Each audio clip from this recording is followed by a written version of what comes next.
Hello అందరికీ, ఇది యాడికి తిరునాలన్నమాట. చాలా రోజుల తర్వాత నేను మళ్ళీ యాడికి తిరునాలకు వచ్చానన్నమాట. ఒక 10-11 ఇయర్స్ అయిపోయిందనమాట తిరునాల చూసి.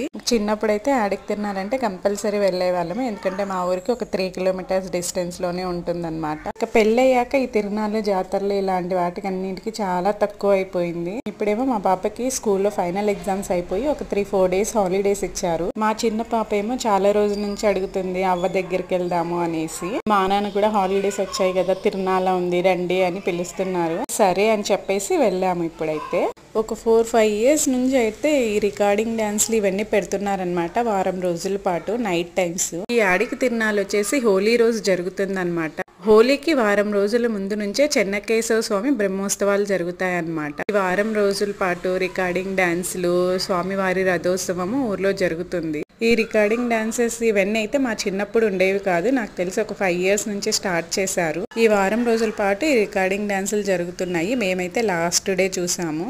చివరిగా ఇంకా పున్నం రోజు షాపింగ్ కాంప్లెక్స్, ఇలా పిల్లలకి యాక్టివిటీస్ ఇలాగే చాలా ఉంటాయి. మేమైతే తిరునాళ్ళ రోజు వచ్చి స్వామివారి దర్శనం చేసుకొని అలాగే రథోత్సవం కూడా చూసామన్నమాట. ఇంకా లోపల తిరునాళ్ళలో తిరుగుదాం అనుకున్నాము, జస్ట్ చూసి వెళ్దాము, నెక్స్ట్ మళ్ళీ ఒక 2 డేస్ తర్వాత వచ్చి ఏవైనా షాపింగ్ చేద్దాం అనుకున్నాము, ఎందుకంటే జనాలు ఎక్కువగా ఉంటారు ఈ రోజు అనేసి అనుకున్నాము. బట్ వెళ్తే పెద్దగా జనాలు ఏమి అనిపించలేదు, కానీ సరే 2 డేస్ తర్వాత వద్దాంలేని ఆ రోజు జస్ట్ అలా విజిట్ చేసేసి వచ్చేసాము. ఇంకా 2 డేస్ తర్వాత మళ్ళీ వెళ్ళి ఇంకా పిల్లలకి కొన్ని యాక్టివిటీస్, అలాగే మేము కూడా షాపింగ్ చేసాము. బ్యాంగిల్స్ ఇలాంటివన్నీ మంచి మంచి డిజైన్స్ కనిపించాయి అనమాట, రీజనబుల్ ప్రైస్లో. ఇంకా అందుకే పిల్లలకి, మా అక్క అయితే చాలా తీసుకుందనమాట. చాలా రోజుల తర్వాత మళ్ళీ బాగా ఎంజాయ్